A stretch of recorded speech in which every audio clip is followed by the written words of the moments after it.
আসসালামু আলাইকুম রহমতুল্লাহ বরকাত। আজ 25শে এপ্রিল 2026 ইংরেজি। এখন বাজে বিকাল দুপুর 3:28। তো আস্তে আস্তে বিকাল হতে চলছে। আমি আবারও আমার কাছের জন্য আসছি। আজকে আমার 3টা টেস্ট ছিল, ভেবেছিলাম 3টাই ফেল, কিন্তু এখান থেকে দেখলাম যে কি আমাকে একটাতে ফেল করিয়েছে, বাকি দুইটাতে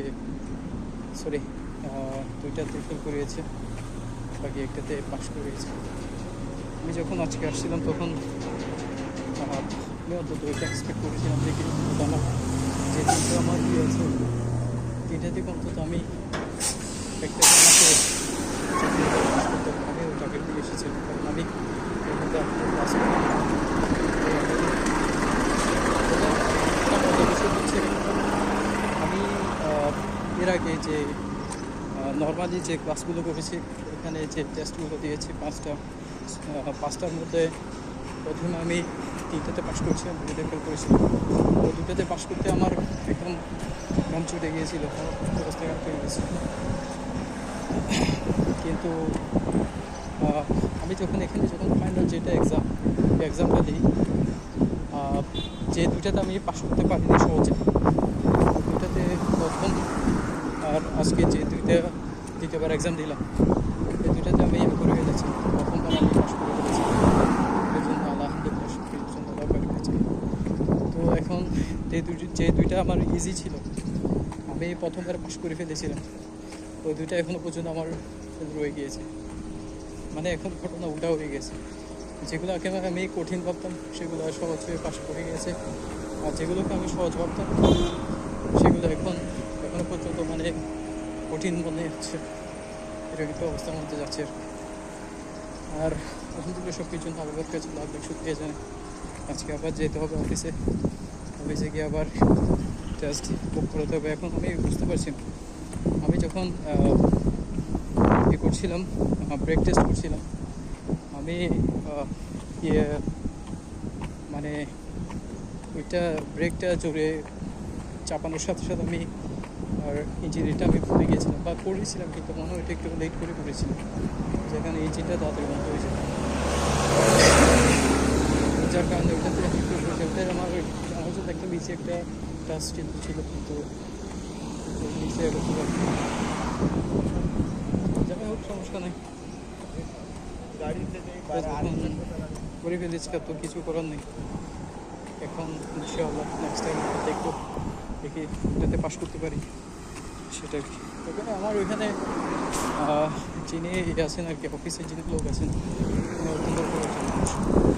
উনি বলছেন যে কি তোর ক্লাস করা লাগবে না, ক্লাস করতে গেলে অনেক দেরি হয়ে যাবে, তুই এর চাইতে এক্সামগুলো সহজে পাওয়া যায়, জানতে পাওয়া যায়, তো ওগুলো করতে শুরু করে।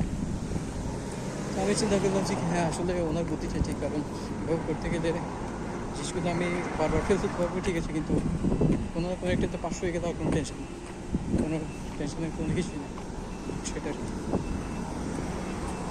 তো ইনশাআল্লাহ আলহামদুলিল্লাহ সব কিছু ভালোভাবে চলে সত্যি জানাবো। আর যিনি আরবিক যিনি আছেন, উনি অনেক ভালো মানুষ, যা বুঝতে পেরেছি। উনি মোটামুটি অনেক হেল্পফুল মানুষ।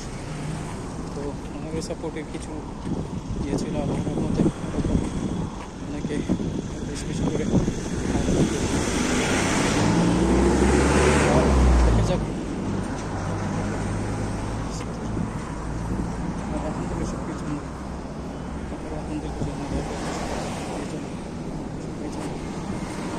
কাজের অবস্থা একটু খারাপ, এখন গরম বাড়ছে, বাইরে কাজ করছে। তো শীতকালে প্রচুর করেছিলাম, মানে নদীর নিয়ে কাজ করছিলাম, তখন কোনো স্ট্রেস ছিল না, গরমের কোনো সমস্যা ছিল না। তখন প্রচুর পরিমাণে এছাড়া